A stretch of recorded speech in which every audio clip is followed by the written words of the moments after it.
warahmatullahi wabarakatuh. Nama saya Uyudah Rahma dari Welcome Studi Akuntansi Syariah.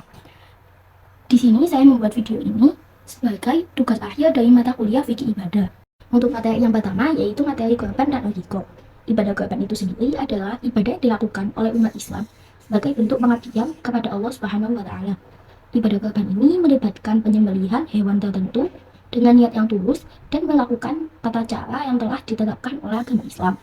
Ibadah korban ini dilakukan pada hari raya Idul Adha atau bertepatan pada tanggal 10 Dzulhijjah. Perintah agar umat Islam melaksanakan ibadah korban ini terdapat dalam Al-Quran surat Al-Kautsar ayat 2 dan surat Al-Hajj ayat 34 sampai 35 dan yang terakhir yaitu surat As-Saffat ayat 102 sampai 107.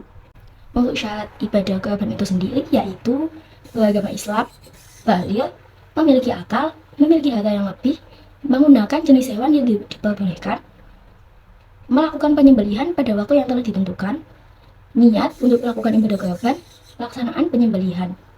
Untuk hewan-hewan yang diperbolehkan untuk dijadikan sebagai hewan korban yaitu yang pertama sapi, kambing, domba, unta, dan yang terakhir yaitu kerbau. Untuk tujuan dari ibadah korban itu sendiri yaitu mendekatkan diri kepada Allah, mengikuti teladan Nabi Ibrahim sebagai bentuk ucapan rasa syukur, mendistribusikan dan berbagi rezeki kepada sesama manusia. Yang selanjutnya yaitu meningkatkan kepedulian sosial, dan yang terakhir yaitu menegakkan nilai-nilai keikhlasan dan juga pengorbanan. Akiko ini secara bahasa adalah rambut yang ada di kepala bayi ketika lahir. Dan secara istilah, ibadah akiko ini adalah hewan yang disembelih untuk sang bayi pada saat rambut bayi tersebut dipotong. Untuk hikmah dari adanya ibadah akiko ini adalah untuk menampakkan rasa kesyukur dan juga kenikmatan akan lahirnya sang bayi, dan juga untuk menyebarkan nasab. Untuk hukum dari akiko ini adalah sunnah muakkad atau sunnah yang sangat dianjurkan, dan untuk ketentuan dari akiko ini untuk bayi laki-laki menggunakan 2 ekor kambing dan untuk bayi perempuan adalah 1 ekor kambing. Materi yang kedua yaitu materi tentang zakat.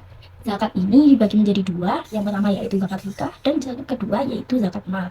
Zakat fitrah itu sendiri adalah zakat yang diwajibkan atas setiap jiwa, baik laki-laki maupun perempuan yang beragama muslim, yang dilakukan pada bulan Ramadan pada Idul Fitri. Untuk syarat wajib zakat fitrah itu sendiri yaitu beragama Islam dan juga merdeka, dilakukan pada waktunya, memiliki, dan juga yang terakhir yaitu memiliki harta yang cukup. Untuk besaran zakat fitrah ini sendiri adalah makanan pokok sebesar 2,5 kg.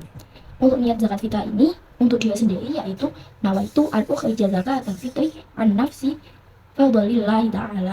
Zakat mal itu sendiri adalah zakat yang wajib dibayarkan oleh seorang muslim yang telah mampu serta telah mencapai nisab yang telah ditentukan dan waktu kepemilikannya telah mencapai haul atau 1 tahun untuk menyucikan harta kita. Untuk syarat zakat mal itu sendiri yaitu milik penuh atau bukan milik bersama, hartanya berkembang atau harta tersebut dapat bertambah maupun berkurang bila diusahakan, serta telah cukup haulnya, dan yang terakhir yaitu lebih dari kebutuhan pokok.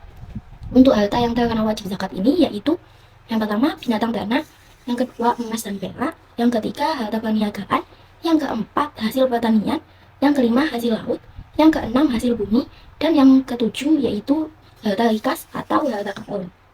Untuk hikmah dari mengeluarkan zakat ini yaitu sebagai perwujudan iman kepada Allah dan juga sebagai bentuk mensyukuri nikmat dari Allah, serta untuk menumbuhkan akhlak mulia dan dengan memiliki rasa kepedulian dan menghilangkan sifat kikir dan rakus, sehingga dapat menumbuhkan ketenangan sekaligus mengembangkan dan mensucikan harta yang kita miliki. Untuk materi kita yang ketiga adalah materi tentang tata cara perawatan jenazah. Jenazah ini adalah jasad orang yang telah meninggal atau badan orang yang telah mati. Untuk pelaksanaan perawatan jenazah ini itu hukumnya fardu kifayah atau wajib dilakukan, tapi apabila ada yang telah melakukan maka telah gugur kewajiban tersebut. Untuk tata cara melaksanakan perawatan jenazah ini ada 4, yaitu yang pertama memandikan, yang kedua mengkafani, yang ketiga menyolatkan, dan yang keempat menguburkan. Untuk memandikan jenazah ini itu harus dilakukan di tempat yang tertutup dan dilakukan oleh orang yang sesuai dengan syarat. Maksudnya orang tersebut adalah orang yang semahram dan juga bisa dilakukan oleh anggota keluarga. Untuk yang kedua yaitu mengkafani jenazah. Mengkafani jenazah ini untuk laki-laki dan perempuan berbeda. Untuk laki-laki itu menggunakan 3 lembar kain, dan untuk perempuan itu menggunakan 5 lembar kain. Yang ketiga yaitu menyolatkan jenazah. Untuk tata cara melaksanakan sholat jenazah yaitu dilakukan dengan berdiri, dan dalam sholat tersebut terdapat 4 kali takbir. Untuk niat dari sholat jenazah ini yaitu untuk laki-laki usolli ala hadzal mayyiti arba'a takbiratin fardhu kifayati lillahi ta'ala. Itu untuk mayat yang laki-laki. Kalau untuk perempuan yaitu usolli ala hadzal mayyitati arba'a takbiratin fardhu kifayati lillahi ta'ala. Dan yang terakhir yaitu menguburkan jenazah. Untuk materi kita yang keempat yaitu adalah puasa. Puasa adalah menahan diri dari sesuatu yang membatalkan puasa atau menahan diri dari hawa nafsu mulai dari terbitnya fajar sampai terbenamnya matahari dengan syarat-syarat tertentu. Yaitu syaratnya adalah beragama Islam, berakal, tidak sedang dalam keadaan haid dan nifas, dan juga disertai dengan niat. Hal-hal yang membatalkan puasa. Yang pertama yaitu memasukkan sesuatu ke dalam tubuh dengan sengaja. Yang kedua yaitu memasukkan sesuatu ke dalam tubuh maupun kubur. Yang ketiga yaitu muntah dengan sengaja.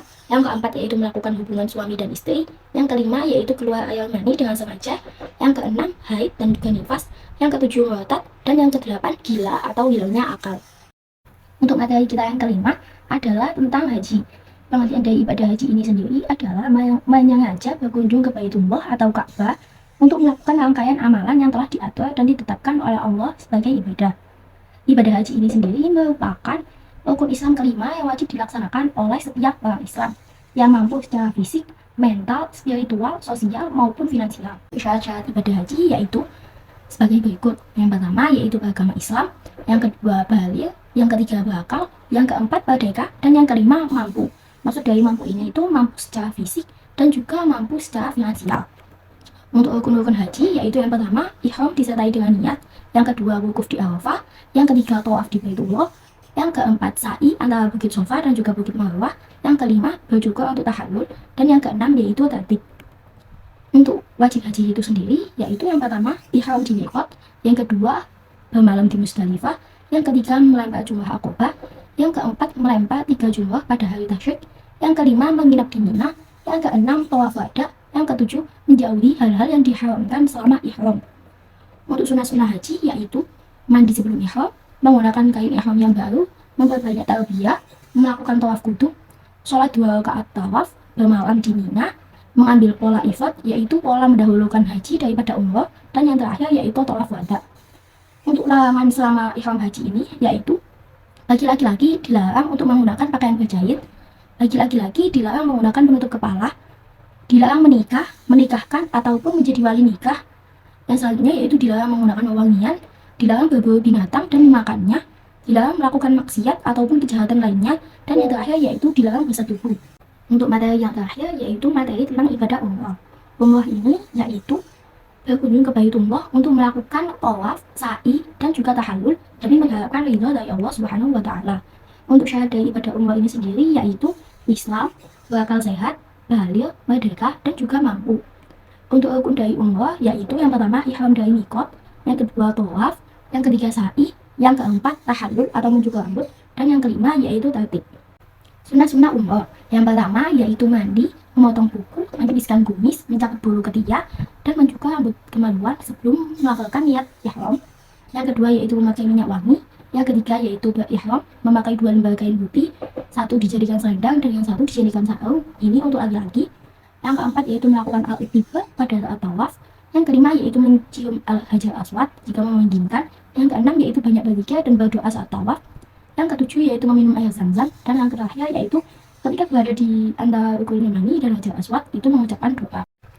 Sekian rangkuman materi yang dapat saya sampaikan. Untuk kurang dan lebihnya mohon maaf. Assalamualaikum warahmatullahi wabarakatuh. Saya wassalamualaikum bro.